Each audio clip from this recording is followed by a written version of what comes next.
وَإِذَا مَرِضْتُ فَهُوَ يَشْفِينِ.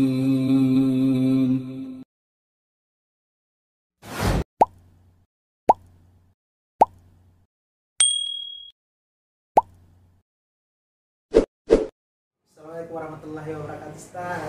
Waalaikumsalam warahmatullahi wabarakatuh. Masya Allah, bagaimana kabar, Ustaz? Alhamdulillah, khair. Lebaran hari apa, Ustaz? Alhamdulillah, saya sudah lebaran tadi hari Jumat. Oh iya, terbagi dua ya, Kak? Iya, terbagi dua, ada yang Sabtu. Ada yang Jumat juga, iya. Ah, Tapi hari ini kita tidak bahas soal itu ya, Kak? Soal lebaran-lebaran itu, karena itu penyerangan tersendiri. Jadi saya ucapkan taqabbalallahu minna wa minkum ya, Kak. Taqabbalallahu minna wa minkum. Oke, baiklah, Kak. Ini kan sebulan lamanya kita berpuasa ya, Kak ya, kurang lebih.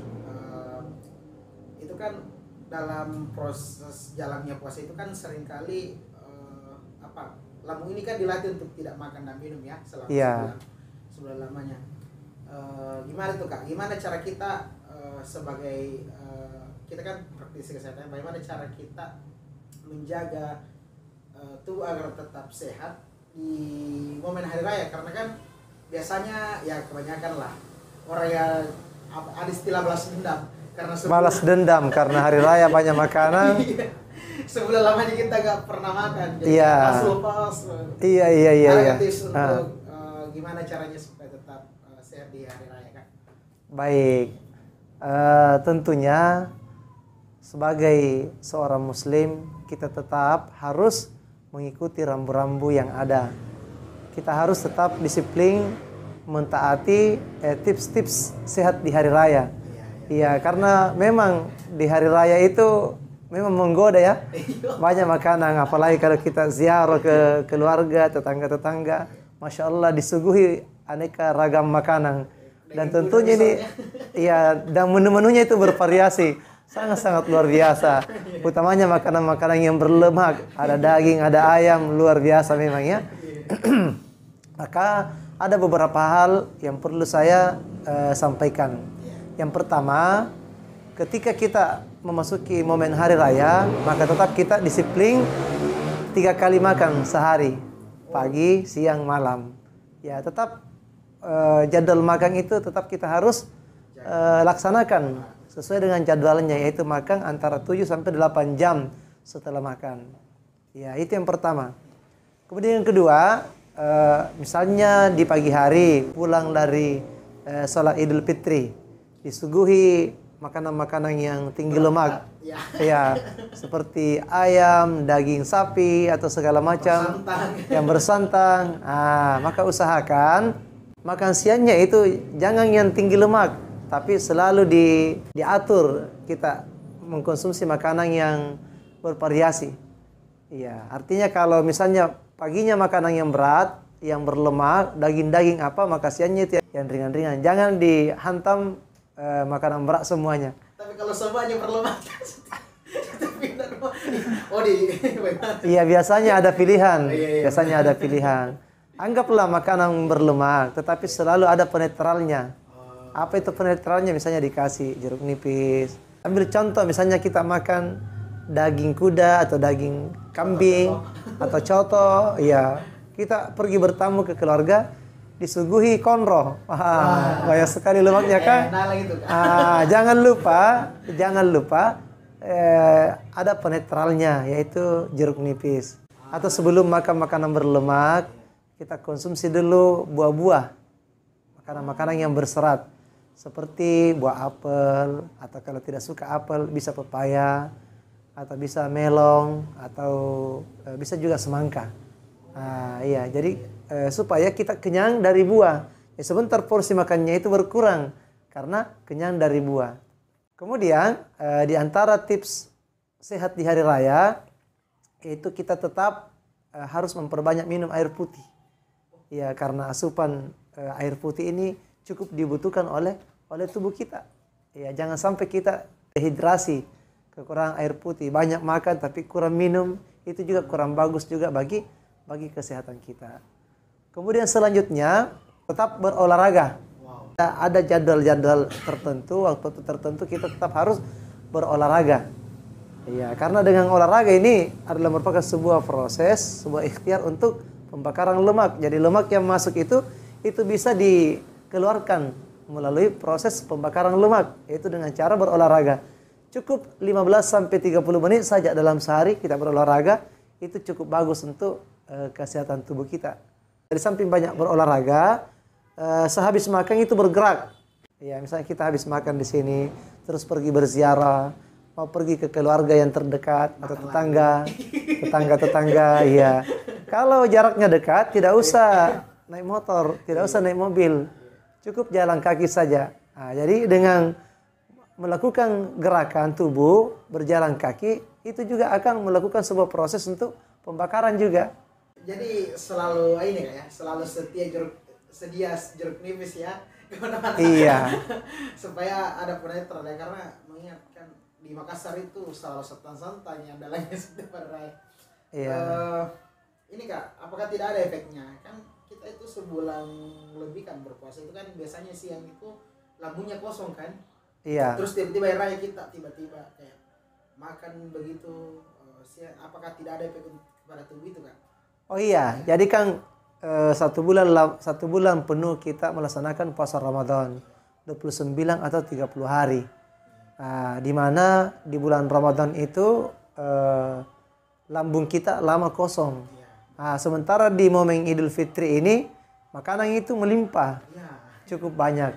Jangan karena banyak makanan lalu kita makan tidak terkontrol. Ya, maksudnya itu makan tidak terkontrol, sebetulnya masih kenyang, tapi ditawari makan lagi. Pindah rumah lagi, tawari makan lagi. Itu dia. Jadi kita harus tetap bijaksana terhadap perut kita. Walaupun banyak makanan, tapi kita tetap mengatur, jangan sampai terlalu kenyang. Ya, karena orang yang makan terlalu kenyang itu juga bisa menimbulkan dampak negatif bagi kesehatan tubuh kita, utamanya bagi pencernaan. Dan satu hal juga yang perlu kita ketahui, utamanya yang mengidap penyakit sindrom metabolik. Ya, penyakit sindrom metabolik itu seperti gula darah, mengidap penyakit diabetes atau penyakit kencing manis, kemudian darah tinggi atau hipertensi, kolesterol, asam urat. Tentu harus lebih waspada lagi ketika mengkonsumsi makanan-makanan di hari raya. Jangan sampai karena asyik makan akhirnya lupa kalau ada penyakit di dalam tubuhnya. Ya, jangan berlebih-lebihan. Allah Subhanahu wa taala memang memerintahkan kepada kita, kulu washrabu wa la tusrifu innahu la yuhibbul musrifin. Makan dan minumlah kalian, tetapi jangan berlebih-lebihan. Sungguh Allah tidak menyukai sesuatu yang berlebih-lebihan. Jadi memang kita diperintahkan untuk menikmati rezeki yang diberikan oleh Allah Subhanahu wa taala kepada kita. Nikmati, makan, minum, tetapi wala tusrifu, jangan berlebih-lebihan. Jadi melimpahnya makanan di momen Idul Fitri ini kita nikmati, kita syukuri, maka adalah merupakan salah satu di antara bentuk rasa syukur kepada Allah Subhanahu wa taala. Namun ada adabnya, yaitu jangan berlebih-lebihan. Ya, tetap kita harus membagi porsi makanan itu, jangan sampai terlalu kenyang. Iya. Tapi kalau misalnya ini kayak mungkin ada tipsnya ya Kak. Misal nih kita lupa kan, kalau misalnya harus menjaga porsi itu karena sesimpel kayak kita tidak enak itu ketika ditawari makan dan tidak makan dan akhirnya kita kebablasan. Ada tidak tipsnya? Misalnya saya kekenyangan, apakah ada tipsnya untuk mengurangi dampak dari berlebihan itu? Iya, kalau ada makanan alternatif sebelum kita makan makanan besarnya ya, makanan besarnya, misalnya kita konsumsi sayur, kata ada sayur-sayuran, ada sup-sup di situ, itu cukup bagus juga. Kita perbanyak konsumsi sayur atau perbanyak konsumsi buah. Jadi nanti sebentar akan berdampak saat kita makan makanan intinya itu tinggal sedikit. Kenapa? Karena kenyang dengan sayur, kenyang dengan buah. Iya. Ini sayur juga ini juga membantu juga Kak. Sayur itu membantu sekali untuk kesehatan pencernaan kita. Iya. Kalau misal jadi tidak perlu takut ya. Iya, selalu ada makanan alternatif. Jangan fokus kepada dagingnya, jangan fokus kepada ayamnya, jangan fokus kepada kondronya atau cotonya. Masalahnya itu semua yang enak-enak kalau Iya. Ya, tapi ya intinya harus tetap kontrol diri ya Kak. Ya? Iya, memang menggoda memang ya. Ya, menggoda. Ya, menggoda memang itu momen hari raya itu luar biasa ya, menggoda. Jadi tergantung kepada kita, dikembalikan kepada diri kita, mau tergoda atau mengontrol ya. Ini lagi-lagi pilihan ada pada kita. Ya. Artinya ya selalu kembali ke kebijakan diri sendiri. Iya. Nah, itu kan tadi soal tipsnya ya. Apakah ada tidak ini juga tips ketika bertamu dia berziarah? Oh iya iya. Iya, siapa tahu ada kata bagaimana Kak Tips bertamu. Iya. Betul. Luar biasa pertanyaannya ya. Ya tentu yang pertama sebagai orang Islam ada namanya adab-adab bertamu. Maka adab-adab bertamu itu mengucapkan salam, mengetuk pintu rumah.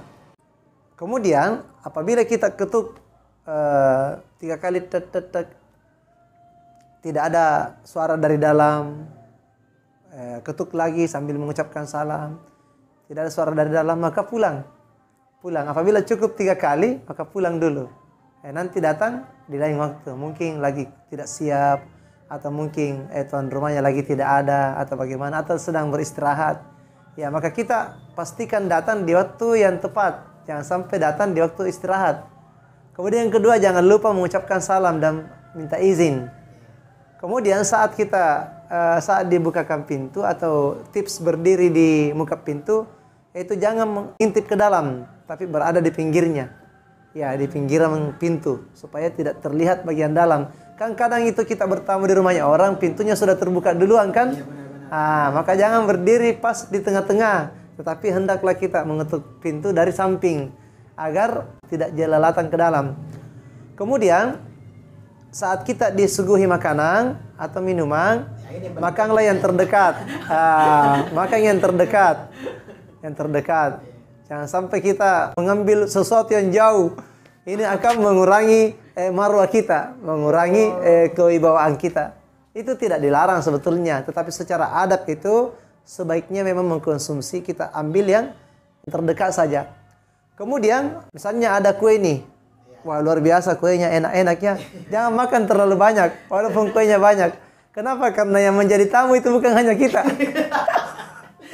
Banyak tamu-tamu di belakang kita, banyak yang mau datang, bukan cuma kita. Iya, karena makanannya enak, dimakan sampai habis. Iya, jangan sampai kita berpikiran bahwa kalau sudah disuguhkan kan sudah dihalalkan semua, akhirnya dihabiskan semuanya. Astagfirullah. Plus sendiri karena gue enak. Iya, kita harus pikirkan juga orang-orang yang di belakang, karena pasti masih banyak tamu selain kita. Apalagi hari raya ya. Iya.